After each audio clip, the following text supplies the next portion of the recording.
And welcome to the Jameel Rawls Show.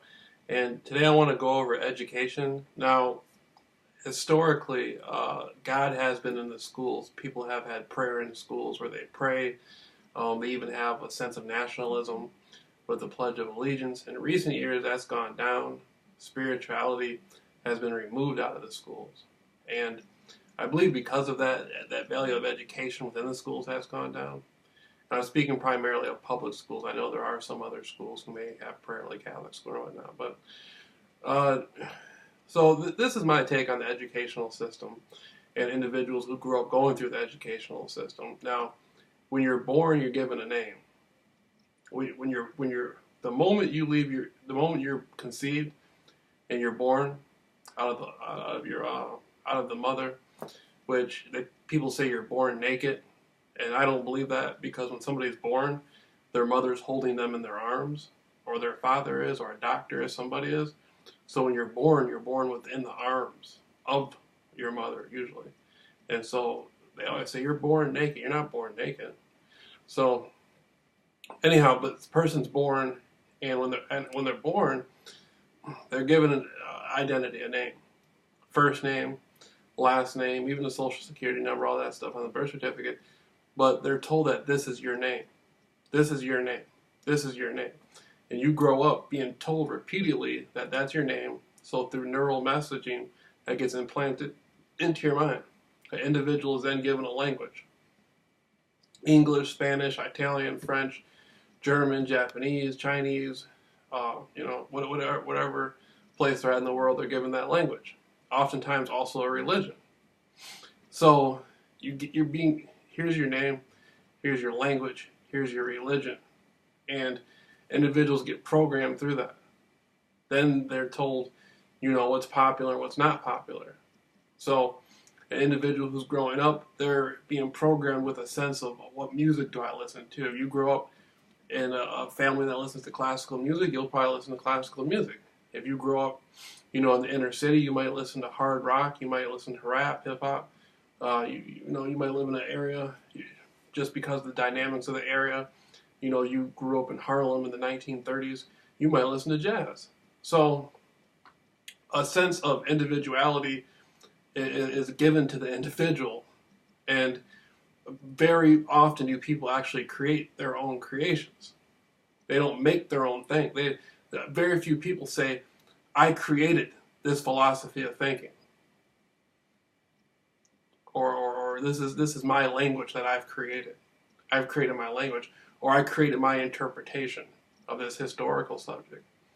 And even when people reject something and want to be rebellious, if you really pay attention, they pick a rebellious form that's already pre-approved by their peers, like a leather coat and a bad attitude and stuff, or like a gangster rap attitude, or that's pre-approved by their peers. They're rebelling against society. They're saying, there's something within the school system, there's something within society that I don't agree with. I know it's a bunch of hocus pocus and I'm being lied to from the moment I'm born, so I'm going to rebel and get into some trouble and do some drugs. But even the way they rebel is artificially set up as a style, as a pre-approved style. So individuals go through society and they're never really taught how to correct their actions for themselves or perceive reality as it really is. And so that's one of the things with the school system I've noticed is even if somebody gets good marks in class and gets straight A's in high school, that's not their thinking. They're being told, this is the correct answer. And in history class, we're going over history.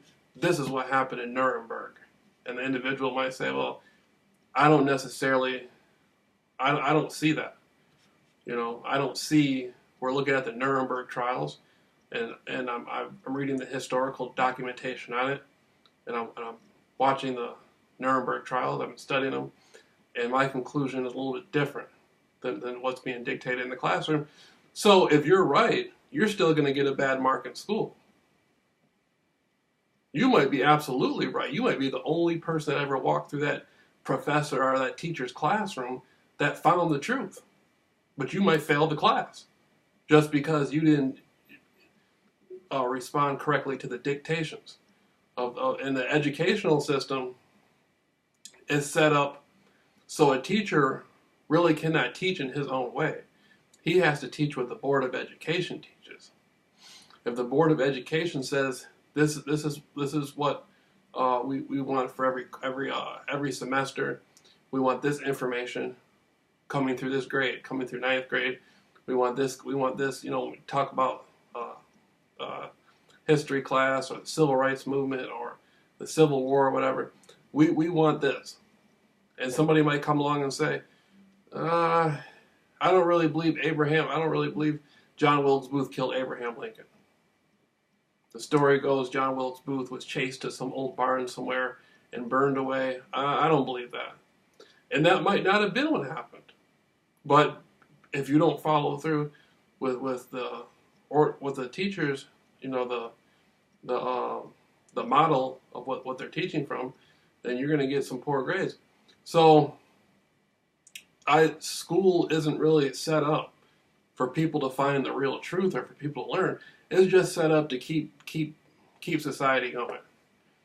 Keep money exchanging hands. Everybody believes the same thing.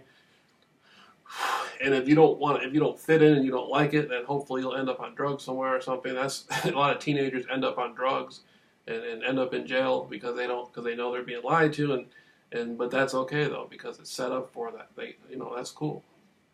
And so anyhow, now I'm looking over pyramids right now, and these pyramids are very, very interesting.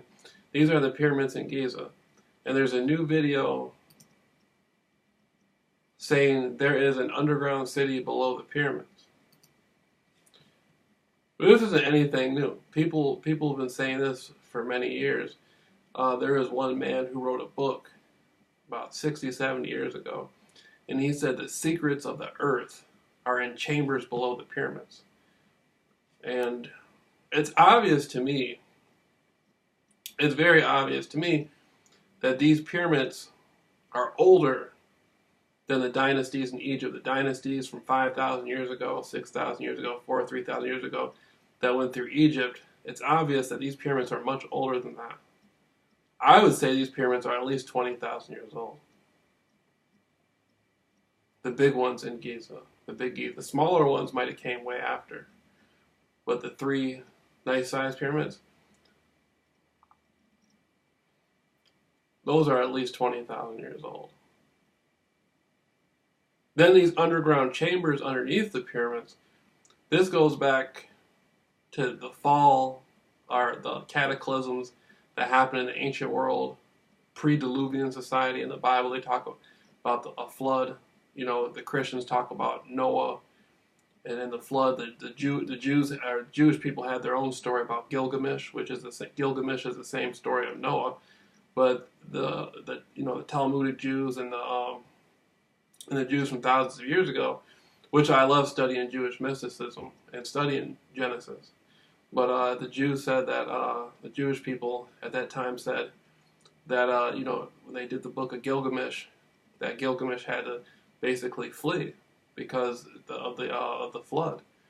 And so it looks to me like these underground tunnels and these underground civilizations with lakes and whatnot were created by extraterrestrial entities who were involved with the creation of humans or who were working with humans. And I believe that they created these underground tunnels to get away from cataclysms and to have their own private business. What goes on the surface is more obvious. If you want to do something hidden, take it underground. But in the Old Testament, when you look at the sons of God coming to earth and having daughters by the children of man, it talks about the Elohim said, "Let us come create man in our image and our likeness." So there was there was some sort of prototype that already existed. Then there was a genetic manipulation, then the creation of humans. And such as you see an angel, it's a person with wings. Well, the wings just symbolize flight. And you can say, where is heaven? It's out there somewhere. Where is God? It's out there. So, just like it said, the Nephilim were coming from the heavens to the earth and whatnot. And I was speaking in another video on ancient intelligence how obviously the pyramids were not constructed with hieroglyphs. So the language that built the pyramids was much older language. And the book of the Sumerian epics have recordings of the pyramids. And the Sumerians talk about the Anunnaki and all that stuff. So these pyramids look identical all over the world too. Not necessarily the Giza pyramids, but the pyramids all over the world look the same. Why do the pyramids in Guatemala look like the pyramids in Cambodia and Indonesia? And at the same time, you say, okay, these pyramids in Guatemala and Cambodia are the same people had to build them. They're connected through the ley lines.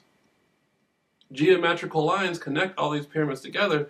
So these weren't random societies building these pyramids. Whoever built these pyramids had first-hand knowledge of all the other pyramids being built. Then if you look at the languages, all the languages connect. If you look, for instance, if you go to Germany, in Germany they say hallo. In England you say hello. And then you look at Hawaii, they say aloha. Aloha? Why did the native Hawaiians, indigenous people in Hawaii, why was their language so similar to English, to the English and the Germans? Is there an underground language? Because even the American Indians who live out towards the Mojave Desert, the American Indian tribes that lived in California around the Mojave Desert by the Shasta Mountains, they always talked about underground civilizations. They said there was fruit and vegetables and rivers and lakes underground. And that's a worldwide phenomenon. All these civilizations talk about that.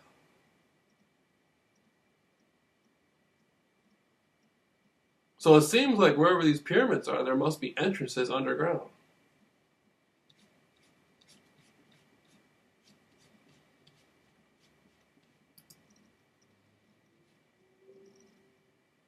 Why isn't that being taught in the educational system?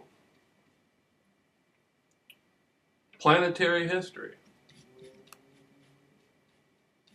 It's interesting because even in the Bible, in the book of Jeremiah, it talks about the city of the gods.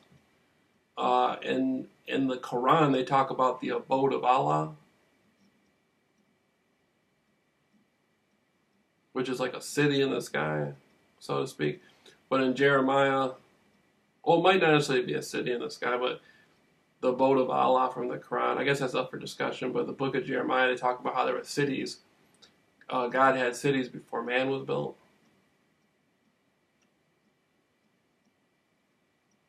And this gets into Africa, the calendar of Adam. The calendar of Adam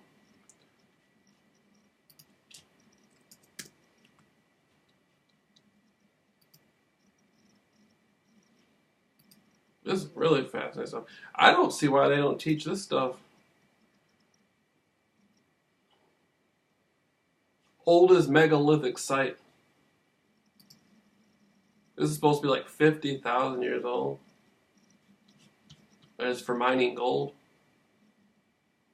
So somebody was here mining gold 50,000 years ago. Adam's calendar, oldest megalithic site in the world. Adam's calendar, controversially suggested to be the oldest man-made structure in the world, sometimes referred to African Stonehenge. You know, that's interesting. There's a Stonehenge in Lake Michigan. If you Google Lake Michigan Stonehenge, there's actually a Stonehenge inside Lake Michigan, at the bottom of Lake Michigan. African Stonehenge. It predates both Stonehenge and Great Pyramid of Giza by tens of thousands of years.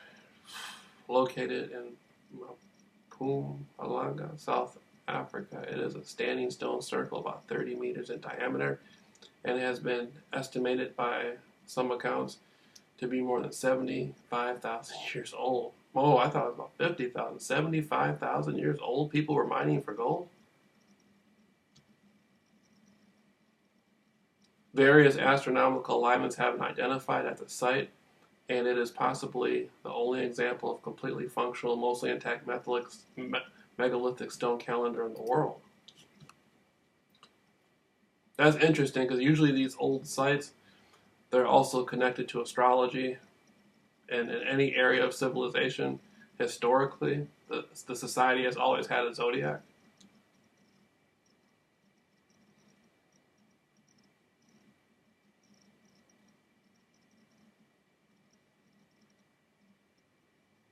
So these beings are creatures or people or whatever you want to call them that were responsible for building these pyramids.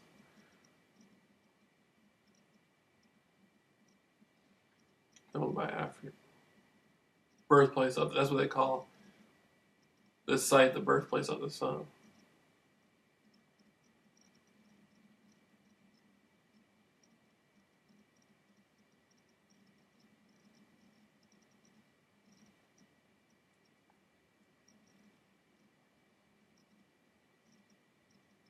That's the big thing. That's the big thing I was talking about with humans and human beings and aliens, extraterrestrials. When somebody says alien, the first thing they think of is like a predator type being from the movie Predator, or they think of aliens, from the movie Aliens. They think of some weird cyclops, octopus looking creature or something. And I don't believe that's very practical to look at it like that. I was saying, you can be an extraterrestrial and look and fit in public. If these extraterrestrials came here and constructed these pyramids and were involved with the not necessarily the creation of humans, or maybe involved with the progress of humans, or maybe some sort of slave colony type deal, so these beings could walk down the street, you might not know who they are. Because if they're genetically, like if you go on History Channel and you watch Ancient Aliens, which should be on your, if you own cable and you watch cable, you should be able to watch the History Channel about Ancient Aliens. Millions of people watch it around the world. And you can see the depictions of these creatures, or these people, they look like they could walk the streets and no one would know who they were.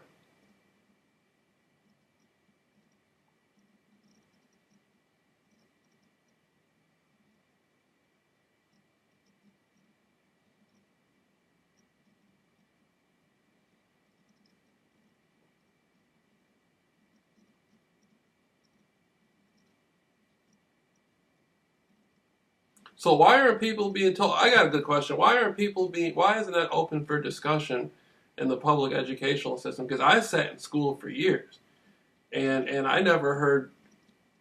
All I heard a lot of stupidity. There was a couple good teachers, but I heard a lot of stupidity. And I'm from Michigan. I went to the educational system in Michigan, and I don't know how things work in other areas of the country or the world, but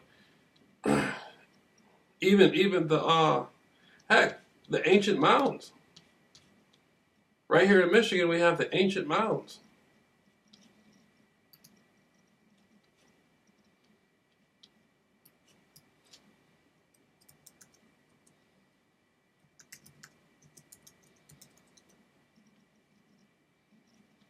That would make education exciting. I believe that would make students want to stay in school longer. If they unraveled some mystery behind it and said, that's up for discussion. Who were these people who built these pyramids? Could these, because they suggested they were connected to the gods. Maybe they were. Let's check it out. The Michigan Mountain, this gets back into the giants, the stories of the giants, the legends. As the cataclysm happened during the flood, the people that you know as the indigenous people of the Americas, American Indian or Native American or whatever you want to call them, they had to go underground to survive the cataclysm. And when you wave at somebody, when you wave at somebody, you go how, like the Indian did. The reason why the Indian went how like this wasn't just a wave to be friendly. how? Like that? That's to see how many fingers you have. If you have 5 fingers, you may be okay. If you have 6 fingers, you may be a problem. There was a race of giants that existed in the Americas that were known by the Native American Indian to have 6 fingers. And you can type in ancient mounds, giants, and come up with all sorts of cool stuff. There's pictures, there's all sorts of skeletons. You know, in the Smithsonian Institute has come across these gigantic skeletons and heads and whatnot and bones. And speaking of the Giza pyramids, they found ancient Egyptian artifacts in the Americas. That's proof to me there's an Atlantean, Atlantean and Lemurian thing going on. The giants. The giants.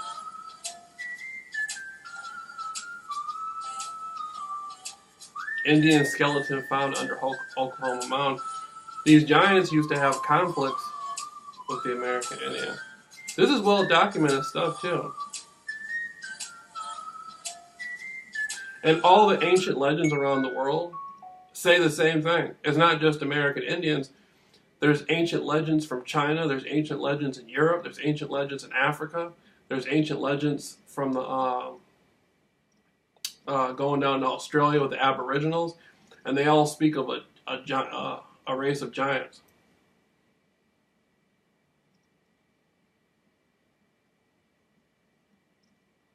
Basically, bigger people.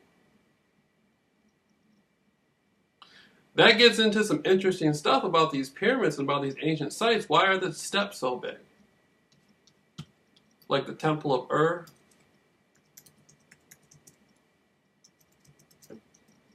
Why are the steps so big at the Temple of Ur? Who was large enough? Who would be large enough to build a staircase like that? Whoever built the Temple of Ur put a lot of money, a lot of time and energy into it. Why would you need steps that big?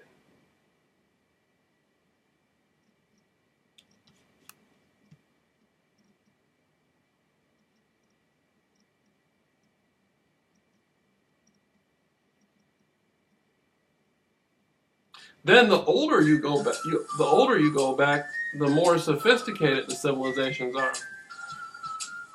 If you go back, like to the Giza pyramids, or you look back at pyramids before that, or ancient cities before that, they're built more sophisticated.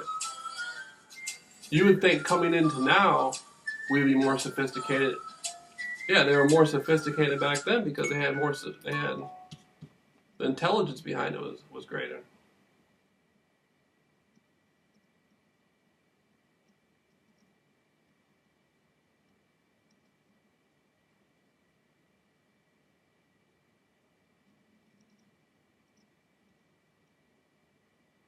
Then when you look at the Sumerians, they already knew the solar system. Sumerians. If you look at the ancient Sumerians, to me, when I look at the ancient Sumerians, it looks like extraterrestrial writing. Like just looking at it. I've never seen anybody write like that before. The writing looks like something you would see off of Star Trek. And the fact that they repeatedly show the solar system in their writing, it's obvious. How did they have knowledge of the solar system, the 9 planets, Mercury, Venus, Earth, Mars, Jupiter, Saturn, Uranus, Neptune, and Pluto? How did they have knowledge of that?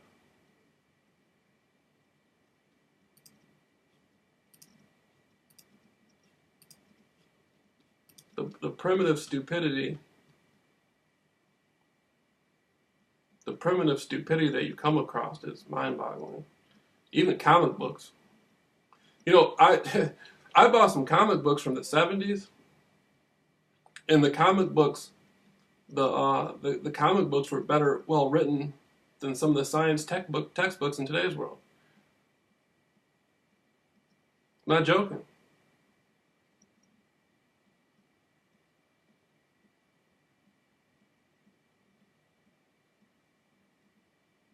And all the systems of law and math that, like the ancient Phoenicians had systems of law, and they had, Back then religious temples and banks were connected. That's why in today's world, banks and churches look the same. If you go on Google and you Google search banks and churches, they both look the same, even in today's world. Back then, they were one and the same. The temples and the churches operated the same. Like Jesus chased the money collectors out of the church. People did business, money business, in the churches back then. But all these systems of law in the ancient world, this is what we're using today.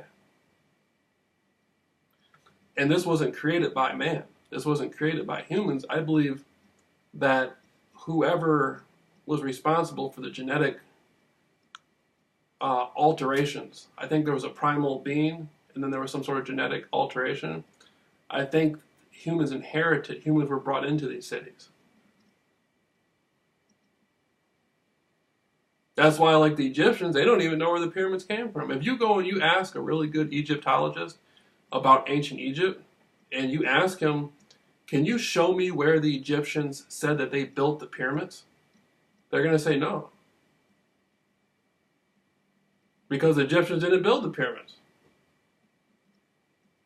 They just inhabited them.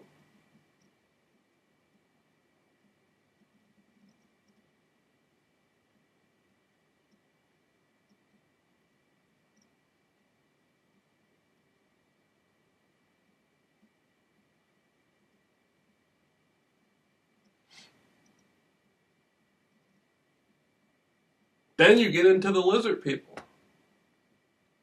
which is more the primitive stupidity you hear from the public on their perception of, I don't believe there's lizard people. I don't believe, they sit there and look like that. You'd be like, what's wrong with you? They'd be like, we're lizard people. You can't accept that there's a species more highly evolved than you. That's what I don't get. People cannot accept that there's a species more highly involved than themselves. Like, what do? You go to Walmart and you go out to eat. You can't accept that there's a species out there that's more productive than you are, or who is more sophisticated. That's like racist, really. If you really think about it, it's racist.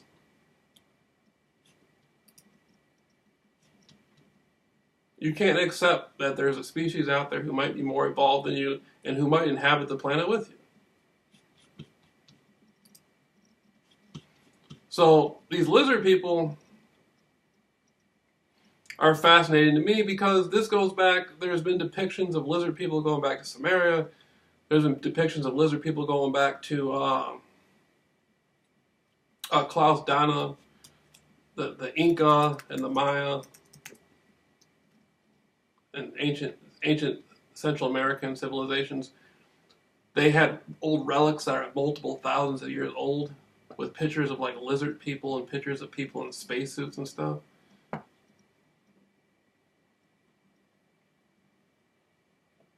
So if you're like seeing 15,000-year-old statues of lizard people and people in spacesuits and stuff, like, there's something going on there. Then there's that article about the lizard people. There's that article about the lizard people under LA.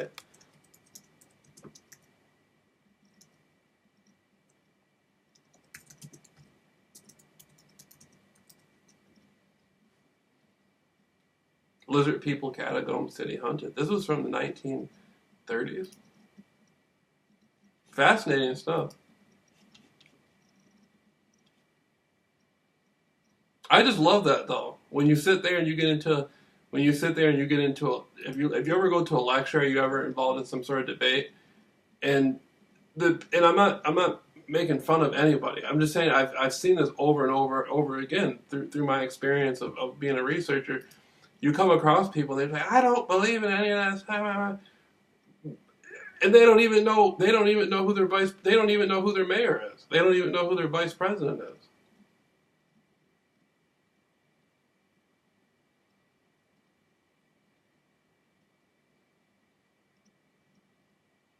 Like it's just it just makes you think. I'm like, I can imagine you couldn't even run a liquor store. without being at least being dishonest about it. How are you going to explain to me how the ancient world was being ran?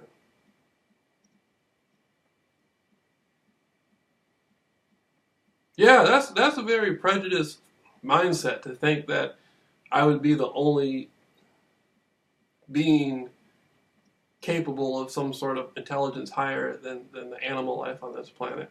You know, like who am I to say, as big as the universe is? Who am I to say who's on this planet and what's they capable? You don't know what's going on.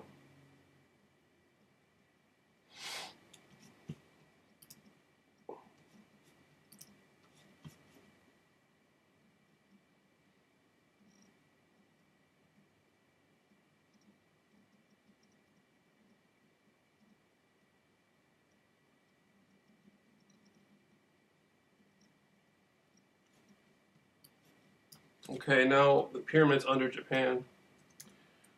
Go Google this: pyramids under water Japan. Now there's pyramids underneath the water surrounding Japan.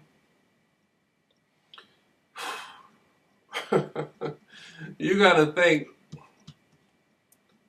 I'm looking at photographs of pyramids underneath the water in the ocean, in the Pacific around Japan. Why is there pyramids in the water around Japan?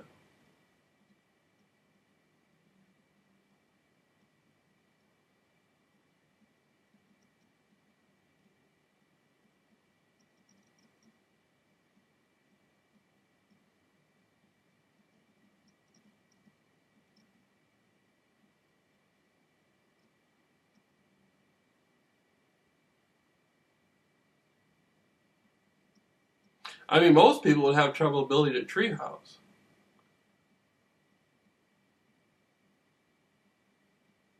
Heck, there's no wood, and most schools today don't have wood shop. And I'm not, I'm just saying, people are coming from now. People don't even have wood shop in the schools. Most people can't even build a birdhouse now.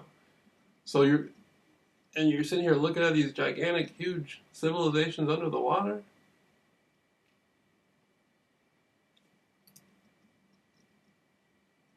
Who had the knowledge to construct something like that?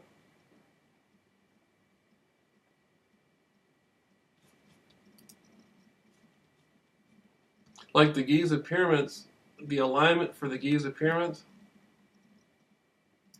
is every Orion's belt. Let me look. No, Mercury, Venus, and Saturn above the pyramids of Giza. Egypt, this occurs once every 2,373 years. That's mind blowing. So the creation of these pyramids and who constructed them, they had astronomical knowledge like that every 2,373 years. Like that didn't happen they didn't build those like that by mistake or by chance.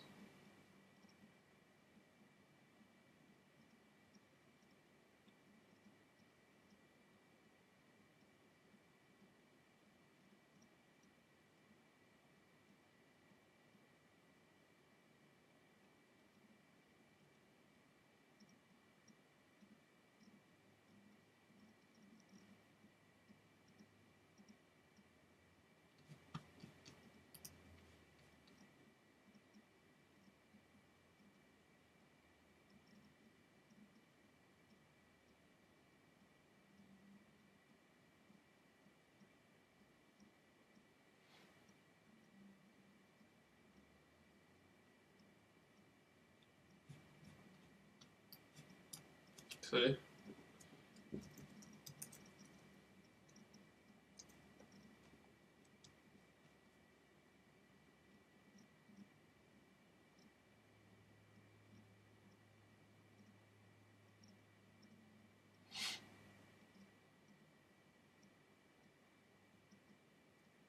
And the fact that these civilizations talk about how they were in communication with the gods too.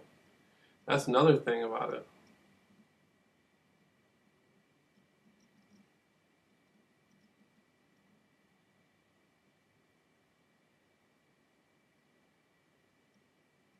I'm going to come back and make another one on this. I just wanted to get into a little bit about the ancient world.